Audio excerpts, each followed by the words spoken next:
indikatori tjetër e kemi raporti punësim ndaj popullsisë. Do të shkolla e punësimit. Shkollën e punësimit e kemi për 2%. Okej, shkolla për 2%. Po pse se ka zvoglu nëse është shkolla e punësimit për 2%, pse se ka zvoglu papunësinë? Normën e papunësisë. Se s'mundesh me rrit punësimin e mos me zvoglu papunësinë. Do të thonë nuk ka ndonjë korrelacion kështu të logjikshëm këto dhëna statistikore të tilla. E para dhe e dyta edhe një herë për përsëriti. Zakonisht në cilat situata ndodhin këto rezultate të tilla, është konsiderimi i kontekstit politik, politizimi i statistikave dhe e dyta është transparenca. Si mund të politizohen këto statistika, Misini? Politizohen sepse ne kemi pasur rastin konkret të vendeve të Ballkanit Perëndimor që normën e papunësisë 15 vitet e fundit Shqipëria ka pas çdo herë 13.5, 15.5. E para, e dyta, për shembull nëse bazojmë në vitin 2020-2024, duke strukturën e punësimit në Kosovë është rrit vetëm për 1.05%. Dhe tash, nëse e llogarisim papunësia në vitin 2022 ka qenë 25%.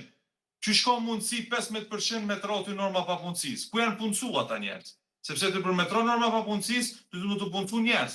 Do të thonë, thjesht ka çfarë matematike, çfarë metodologjie kanë përdorur ata me zvoglu për 15%.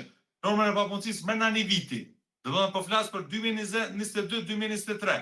Dhe nëse ishte zvoglu norma papunësisë për 15%, atëherë ne rritjen ekonomike është dosh me pas për 30%. Sepse nëse rritja ekonomike shkon me 2%, e ul normën e papunësisë për 1%. Mirë, po ne rritën mesatare ekonomike 5 vitet e fundit, do të thonë duke përfshi 2020-2024-2025, e kemi dikun 3.5% mesatarisht dhe. Dhe tash, si ka mundësi që me të ulti norma papunësisë më në një viti 15%, 2022-2023. Për mua, dhënat statistikore të Kosovës nuk janë atë shumë kredibile. Dhe çka është shumë e rëndësishme është kjo që nuk bën të besojmë këtyre statistikave, të agjencisë statistikave? Po përbes jo, sepse nuk kanë, duhet me pas dhënat statistikore me pas një koherencë, edhe një logjikshmëri. Sepse ti mundesh me qitë shifrat jashtëzakonshme, unë thash, da asnjëherë Kosova nuk i ka pas personat punësuar mbi 414.000. 404.000 persona i ka pas punësuar vetëm 2024 në muajin korrekt. Do të thonë thjesht për shkak që kërkesa për punëtorë është shumë më e madhe për arsye që vin diaspora etj. Mirë, po nuk e di ka e ka marrë këtë don 414.000, se Kosova asnjëherë s'ka pas. Në fakt, Misini, po. Nëse bazohemi në dhënat, veç të kisha lutur 30 sekonda. Nëse bazohemi tash në dhënat për shembull të kryeministit të Kosovës, po ja mati me një konferencë, ta që janë mbi 450.000 të punësuar.